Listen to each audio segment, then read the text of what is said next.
청년칠부 박은혜입니다. 저는 일남 이녀의 장녀로 불신자 집안에서 태어났습니다. 엄하신 어머니와 그 몇 배는 더 무섭고 엄격하신 아버지 밑에서 사랑과 자상함보다는 엄함과 무서움 속에서 자랐습니다. 아들이 있는 여느 집안의 분위기와는 달리 저는 어린 남동생과는 14살의 나이가 차이가 있었기에 부모님의 자식에 대한 기대는 저에게 온전히 지어졌습니다. 특히 제 부모님은 자라실 때 집안 형편이 좋지 못해 충분한 교육을 받지 못하였고 그렇게 채우지 못한 부분을 저를 통해 이루려 하셨습니다. 그래서 두 동생과는 달리 저에게는 하고 싶은 것과 되고 싶은 것에 대한 선택권이 없었고 단지 부모님이 정해놓으신 길을 따라가야만 했습니다. 그러나 저는 부모님이 원하시는 기대치를 늘 충족시켜 드리지 못하였기에 항상 눈치를 봐야 했습니다. 특히 보수적이시고 고지식한 아버지께서는 언제나 저를 강압적으로 때로는 매로 대하셨기에 어리지 않던 중학교 3학년 때까지 아버지께서 박은혜 이리 와 라는 말만 하셔도 저는 두려움으로 울면서 아버지 앞에 갔던 기억이 납니다. 또한 저는 어릴 때부터 부모님의 잦은 부부싸움을 보며 자랐기에 언제 터질지 모르는 화라산 같은 아버지란 존재는 제가 사랑하고 존경은 하나 함께하기엔 너무 두렵고 벗어나고 싶은 존재였습니다. 아직도 기억이 납니다. 늦은 하굣길에 아파트 10층이었던 집을 바라보며 불이 꺼져 있으면 안도의 한숨을 내쉬었던 것을 부모님이 주무시는구나. 오늘은 싸울 일이 없겠다라고 생각하였습니다. 그런 두려움과 스트레스에서 벗어날 수 있었던 것은 오직 잠이었습니다. 자고 일어나면 모든 것이 변해 있을 것 같았고 또한 보지 않고 느끼지 않아도 되는 것이 좋았습니다. 이러한 잠은 습관이 되었고 제 10대의 절반을 잠으로 채웠다 해도 과언이 아닐 정도가 되었습니다. 그때 저는 20살이 되어 대학생이 된다면 무슨 일이 있어도 집에서 벗어나리라 다짐했습니다. 그러나 20살이 넘은 저의 모습은 별반 달라지지 않았습니다. 간혹 일탈의 시간이 있었으나 여전히 아버지의 수하에서 벗어나지 못했고 유일하게 아버지 몰래 했던 일은 술을 마시는 것이었습니다. 술은 저에게 잠과 같은 또 다른 돌파구였습니다. 술은 생각이 많은 저의 뇌를 스탑시켜주고 표정이 없는 저에게 웃는 얼굴을 주었습니다. 좋았습니다. 그렇게 아버지의 눈을 피해 일탈을 하며 대학을 마쳤고 경찰이 되고자 법학과에 들어갔던 이전 계획과는 달리 졸업 후에는 1년에 한 번 전국에서 200명 뽑는 검찰직을 준비하게 되었습니다. 3년간 계속되는 낙방으로 온갖 비난과 핍박을 받고 있었고 그 스트레스가 극에 달해 있었습니다. 어느 날은 도서관에서 집으로 돌아오는 길에 도로 위에 달리는 자동차를 보며 저기에 뛰어들면 한 번에 죽을 수 있겠지라는 생각이 들었습니다. 이대로는 도저히 안 되겠다 싶어 아버지 몰래 유학을 준비하였습니다. 비자를 받고 얼마 지나지 않아 아버지께 들키게 되었고 아버지께서는 배신감에 저에게 화를 심하게 내셨습니다. 그 당시 제 나이가 적은 것도 아니었고 아버지께서 돈을 보태주시지 않아도 되고 이제는 제가 알아서 살 테니 그냥 보내만 달라고 하였습니다. 딱 3년만 있다가 돌아오겠다고 말했습니다. 아버지께서는 그런 저에게 네 멋대로 하라며 허락 아닌 허락을 해주셨습니다. 그렇게 2009년 12월 5일 꿈꾸던 외국생활과 부모님의 통제, 특히 아버지로부터 벗어났다는 해방감에 들떠서 저는 미국 뉴욕에 도착하였습니다. 뭐라도 될 것 같았고 뭐라도 할 수 있을 것 같았지만 미국의 생활은 제가 예상했던 것과는 달리 많은 괴리가 있었습니다. 더구나 아버지의 반대를 무릅쓰고 온 터라 모든 학비와 생활비를 매일 파트타임을 해가며 제 스스로 충당하고 있었습니다. 한국에서 금전적으로 부족함이 없이 지내던 생활과는 달리 쇼핑은커녕 먹고 싶은 것도 못 먹고 하루 5불씩만 쓰며 지내야 했습니다. 2년 동안 ESL 수업을 듣다가 그 후 1년 동안 테솔 자격증 코스를 마치고 한국으로 돌아가자는 일념으로 버티고 있었습니다. 그렇게 저는 미국에서의 생활에 점점 실증이 나기 시작했습니다. 파트타임만으로는 제 학비와 생활비를 감당할 수 없었고 그렇다고 아버지께 도움을 요청할 수도 없었습니다. 아버지께서 저에게 당장 집으로 돌아오라고 하실 게 뻔했기 때문입니다. 아버지께 큰소리치고 왔는데 부모님을 떠나 혼자 잘해보고 싶었지만 그렇지 못하였기에 자포자기하는 심정이 되었습니다. 학교도 학비가 싼 곳으로 옮기게 되었고 공부보단 돈을 벌어야 했습니다. 학업을 거의 포기 상태가 되었고 이도저도 못하는 상황 가운데 폐인적인 생활을 하기 시작했습니다. 밤낮이 바뀌기 시작했고 밥을 먹기보다는 술을 마셨고 얼마 벌지도 못하는 파트타임을 가기보단 잠을 자기 시작했습니다. 퍼부터 술을 마시지는 않았지만 매일 밤 한두 캔, 많게는 서너 캔의 맥주를 하루도 거르지 않고 몇 달간 마시기 시작했습니다. 취하도록 마시는 것이 아니었기에 심각하게 생각하지 않았습니다. 그러던 중 우연히 TV 프로그램에서 어떤 여자 연예인이 자기가 알코올 중독 상태였다고 말하는 것을 듣게 되었습니다. 알코올 중독은 많이 마시는 게 아니라 조금씩 하루도 거르지 않고 마시는 것이 알코올 중독이라고 했습니다. 난데? 라는 생각과 함께 제 상태의 심각성을 깨닫게 되었습니다. 이렇게 내가 미국에 온 목적과 방향을 잃고 지내고 있을 즈음 성창재 집사님을 만나게 되었습니다. 뉴욕 아스토리아에서 살고 있던 저는 룸메이트들과 옆집에 살고 있던 동생 몇 명이 뉴저지 한 교회를 다니기 시작했으며 그들이 누군가를 지속적으로 만나고 있는 것을 알게 되었으나 거기에 별반 관심을 갖지는 않았습니다. 어느 날 한 친구의 권유로 저도 그 누군가를 만나게 되었는데 그분이 성창재 집사님이신 것입니다. 사실 저는 딱히 종교라고는 없었고 하나님은 계시긴 하시겠지만 부르는 이름만 다를 뿐이라고 생각했습니다. 절이면 절, 성당이면 성당, 안 가본 곳이 없었지만 기독교인에게는 좀 반감을 갖고 있었습니다. 이런 저에게 성창재 집사님의 간증과 말씀은 잘 알아듣지는 못했지만 이가 진짜 예수 믿는 사람처럼 느껴졌고 기독교인을 경계하는 마음을 없애기에 충분했습니다. 그런 집사님의 권유로 구역 예배에 참석하게 되었습니다. 처음 간 구역 예배에서는 스시맨이셨던 이정호 집사님의 휘황찬란한 회 만찬이 준비되어 있었고 저는 무슨 일이 있어도 이 모임에는 꼭 와야겠다고 다짐했습니다. 구역 예배 가운데 전해지는 말씀은 저에게 너무나 생소했습니다. 특히 우리는 죄인이라는 것과 주님 곧 오신다는 말씀은 듣기가 거북했습니다. 내가 왜 죄인이야? 주님 속히 오신다고? 안 해본 일이 많은 저에게는 정말 듣기에 거슬리는 말들 뿐이었습니다. 맛있는 거 먹으면서 좋기는 한데 듣고 있긴 힘들겠다 생각했고 주일에 일한다는 핑계를 대고 몇 달간 구역 예배만 참석하고 있었습니다. 그러던 때에 올 것이 왔습니다. 2011년 8월 28일 태풍 아이린이 왔습니다. 미국 특히 뉴욕에는 태풍이 오는 일이 드문 일인데 그의 큰 태풍이 뉴욕을 강타할 것이고 그에 대해 피해가 막대할 것이라며 TV 뉴스에서는 이에 만반의 준비를 할 것을 경고하였습니다. 집사님은 이 기회를 놓치지 않으셨습니다. 아스토리아로 건너오신 집사님은 근처 강물이 넘칠 것이라는 보도를 보았다며 우리 아파트도 위험할 수 있으니 뉴저지로 피신할 것을 강권하셨고 우리는 그렇게 뉴저지로 오게 되었습니다. 그렇게 토요일 밤 단체로 교회로 피신을 오게 되었습니다. 침낭을 깔고 자려고 준비하고 있는데 집사님이 오셔서 구역 식구끼리 기도를 할 것이라며 같이 기도할 것을 권하셨습니다. 거절을 잘 못하는 성격이라 못 이기는 척하며 지금의 EM 예배당으로 올라갔고 뒤쪽에서 구역 식구들이 빙 둘러앉아 기도하기 시작했습니다. 사실 기도의 내용이 무엇인지 정확히 기억나진 않지만 그때의 느낌만은 지금도 잊을 수가 없습니다. 구역 식구들의 기도는 자신들의 안위나 복을 위한 기도가 아니었습니다. 제가 잘 알아듣기도 힘든 영혼이며 구원이며 재림에 대한 내용이었습니다. 이들은 분명 정상인들 같은데 이 기도는 뭐지? 이들은 예수를 진짜 하나님이라고 생각하나?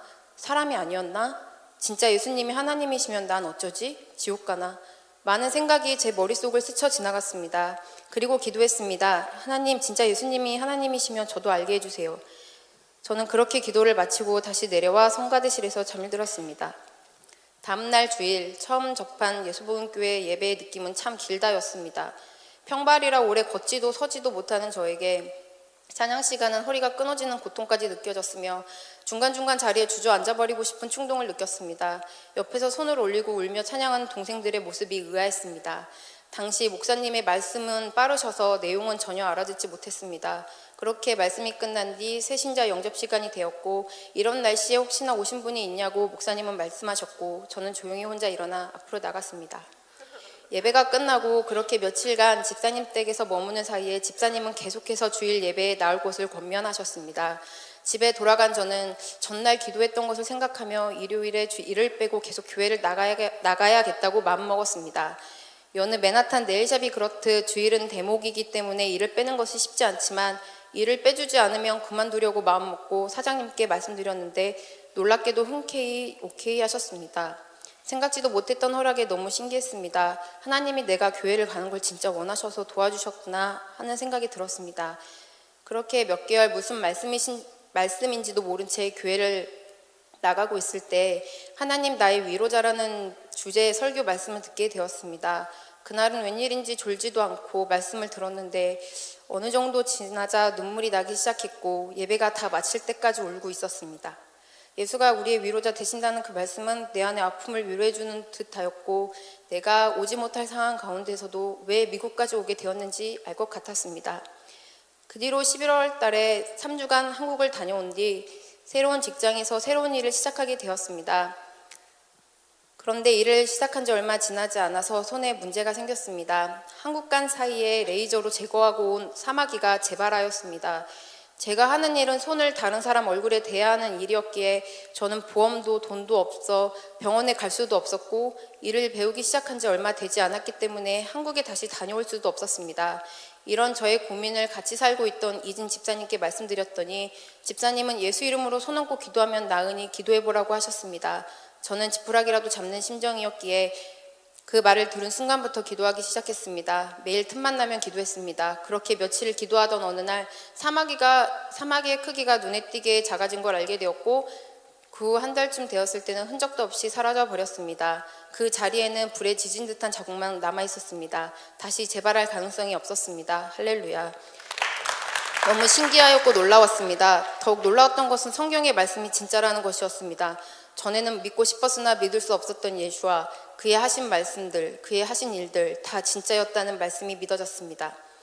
태풍 아이린이 왔던 그날 밤 주님께 살아있다면 믿게 해달라고 했던 그 기도에 응답 주신 것이었습니다. 그러자 저희 불신자 가족이 생각났습니다. 지지고 볶고 싸워도 사랑하는 나의 가족인데 모두 지옥에 가겠구나 생각하니 가슴이 아팠습니다. 그때 주 예수를 믿으라 그럼 너와 내 가정이 구원을 얻으리란 말씀이 생각났습니다. 그 후 저는 저와 제 가족이 구원받을 만한 믿음을 갖게 해달라고 기도했습니다. 그렇게 저는 또 한 번 왜 제가 예수복음교회로 인도되어 왔는지 깨닫게 되었습니다. 그리고는 3년만 지나면 무슨 일이 있어도 한국으로 돌아가겠다던 다짐은 예수복음교회에 다니기 위해 미국에 살자로 바뀌었습니다. 그러던 저에게 얼마 지나지 않아 청천벽력과 같은 일이 생겼습니다. 플로리다에 사시는 고모의 병세가 악화되어 아버지가 미국에 방문하시게 되었고 이에 여동생도 고모 댁에 가게 되었습니다. 동생은 아버지가 뉴욕에 잠깐 들리실 때 무슨 일이 있어도 언니를 한국으로 데리고 갈 것이라고 말씀하신 것을 알려주었습니다. 아버지가 오시는 것도 무서운데 나를 데리고 가시려고 벼르고 있다니. 뉴욕으로 오신 아버지의 눈빛은 저를 잡아먹을 듯하였고 기필코 저를 데리고 가리라는 의지가 보였습니다. 아버지는 처음에는 한국으로 돌아와 아버지가 하시는 사업을 배울 것을 권하시며 회유하셨으나 계속 말을 듣지 않자 갑자기 예전 무서웠던 모습으로 돌변하셨고 여차하면 맞을 수도 있을 것 같았습니다. 이렇게 무력하게 끌려가는구나 했습니다. 그날 저녁 아버지와 동생과 함께 식사를 하러 밖으로 나갔습니다. 방을 나와 엘리베이터를 타고 내려갔는데 저도 모르게 기도를 하기 시작했습니다. 주님, 이렇게 가면 저는 끝이에요. 아시잖아요. 한국 가면 분명 예전처럼 살 것이고 교회도 안 다니고 그러다 지옥 갈 것 같은데 제발 저 좀 안 가게 도와주세요. 여기서 열심히 신앙생활 할게요. 이렇게 짧게 기도를 했고 식사를 마치고 돌아오는 길이었습니다. 갑자기 아버지가 넌 미국에서 뭐하고 살려고 했는지 물어보셨습니다. 저는 짧은 시간 안에 내가 미국에서 하고 있는 일이 나름 기술직임을 어필하며 사실 생각도 해보지도 않았던 앞으로의 저의 사업 계획에 대해 설명하기 시작했습니다. 방금 몇 시간 전까지 한국으로 함께 가지 않으면 죽일 듯 하셨던 아버지께서는 네가 그런 계획을 갖고 있는지 몰랐다며 그렇다면 미국에 남아있어도 좋다고 하셨습니다. 순간 속으로 주님 감사합니다를 외쳤습니다. 할렐루야. 그 뒤로 지금까지 아버지는 한 번도 한국으로 돌아오라는 말씀을 하신 적이 없습니다. 하지만 마음 한가운데 예수님께 죄송했습니다. 사실 교회가 아니면 남을 이유가 없었는데 믿음이 적었던 저는 아버지께 교회를 다니기 위해 남는다는 말을 꺼낼 수가 없었습니다. 그래도 주님께 감사하며 주님께서 허락해 주신 기회이니 진짜 열심히 신앙생활 하겠노라고 다짐했습니다. 그런 저에게 발목을 잡는 게 있었습니다. 술이었습니다. 성경에 써있지도 않은데 왜 마시면 안 되는지 모르겠고 그 마시는 걸 끊고 싶은 생각도 없었습니다. 저는 종종 구역장님과 함께 살고 있음에도 일이 끝나면 동료들과 한두 잔씩 하고 집으로 갔으며 나름 양심에 찔려 집에 도착하자마자 인사만 하고 방으로 뛰어들어가곤 했습니다. 그러던 중 같은 해인 2012년 수양회를 가게 되었습니다. 말씀은 여전히 알아듣지 못해 힘들었고 성령 받는 시간이 되었습니다.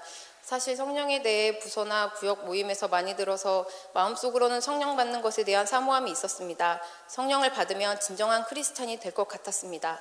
그러나 막상 성령 받으러 나오라고 했을 땐 발걸음을 뗄 수가 없었습니다. 누군가가 말하기를 성령을 받고도 다 진정한 크리스찬이 되는 것은 아니며 오히려 성령을 근심시키는 자가 되면 받지 않는 만 못하다는 말을 들었기에 혹여나 내가 그런 사람이 되지 않을까 겁도 났습니다. 그런 저에게 구역장님이 다가와 왜 안 나오냐고 물으셨고 저는 성령 받고 바뀌지 않을까 봐 무섭다고 했습니다. 구역장님은 하나님이 알아서 하실 것이라고 걱정 말라고 하시며 성령 받는 자리로 저를 인도해 주셨습니다. 다리를 떼어 나가는 순간부터 주체할 수 없이 눈물이 났습니다. 왜 우는지도 모르며 하염없이 울었고 온몸은 춥지도 않은데 사시나무 떨듯 떨렸습니다. 그렇게 온 구역 식구와 부서원의 기도 지원으로 성령을 받게 되었습니다. 교회에 와서 처음으로 예수화를 외쳤습니다. 또한 주님은 항상 의심 많은 저에게 성령을 받았는지 안 받았는지 의심할 수 없도록 방언을 주셨습니다. 그렇게 수양회가 끝난 뒤 저는 술에 대한 생각은 더 이상 하지 않게 되었습니다. 하지만 한 번씩 오는 유혹들까지 뿌리칠 힘은 없었습니다. 사실 교회 가기 전까지도 유혹을 이기지 못하고 넘어갔었습니다. 전주 토요일 3명의 동료들과 브런치를 먹으러 간 레스토랑에서 샷을 3잔 시키면 한 잔을 공짜로 준다는 말에 흔들려 한 잔 먹기로 하고 시켰는데 그것이 함정이었습니다. 그날 저는 주체하지 못할 만큼 마시고 급기야는 집에도 들어가지 못하게 되었습니다. 다음 날이 주일이었는데 동료의 집에서 아침에 동생의 전화를 받고 깨어났습니다. 동생은 어이없어 하는 목소리로 언니 미쳤어? 교회 안 갈 거야? 나도 가지 말까? 라고 말했고 나는 퀸즈밴을 타고 갈 것이니 너도 꼭 와야 한다고 하고 전화를 끊었습니다. 그 후 며칠 뒤 조회 31기에 가게 되었습니다. 조회에서 저는 처음으로 제가 죄인이고 더럽다는 생각을 했습니다. 이전까지 표면적으로만 알고 머리로만 아담의 죄를 유전받은 죄인이라고 생각했는데 내 육체 하나하나까지도 더럽다고 느껴졌습니다. 그래서 성령 시간에는 성령 받고자 나온 형제의 몸에 손을 대고 기도해 주는 것조차 할 수가 없었습니다. 나 같은 더러운 죄인이. 눈물로 회개했습니다. 그리고 조회가 끝난 뒤 지금까지 술을 마시지 않게 되었습니다. 할렐루야. 그 이후로는 술을 생각하면 마시기보다는 미식거림이 느껴졌고 아무리 동료들의 유혹에도 넘어가지 않게 되었습니다. 급기야는 회사의 모든 회식과 모임에서 제하여졌습니다. 할렐루야. 이렇게 느리지만 천천히 한 걸음 한 걸음 나아가고 있었지만 저에게는 오랫동안 넘기지 못한 큰 산이 하나 있었습니다. 예수께서 나를 따르려거든 부모와 자식과 전토를 다 버리라고 하셨는데 저의 큰 산은 함께 교회를 다니기 시작한 여동생이었습니다. 저희는 한 부모 밑에서 자랐지만 성향이나 모든 외모 면에서 여러모로 달랐습니다. 동생은 오자마자 집도 구하지 못해 짐도 못 풀었는데 구역 찬양만을 준비하는 우리의 모습을 이해하지 못했습니다. 더군다나 조용한 성격의 동생은 구역 식구와 한 집에 사는 것도 힘들었는데 매일같이 찾아오는 손님과 세신자 때문에 쌓일 대로 쌓여 가끔씩 사람들이 있던 없던 우리가 거하는 방에서 마구 소리를 질러대곤 했습니다. 사람들에게 부끄러워 조용히 하라고 하면 내가 내 집에서 소리도 못 내냐며 사람들 나가라고 하라고 소리를 질렀습니다. 너무 창피하고 부끄러웠습니다. 동생의 교회와 교인에 대한 태도는 나날이 날카로워져 갔습니다.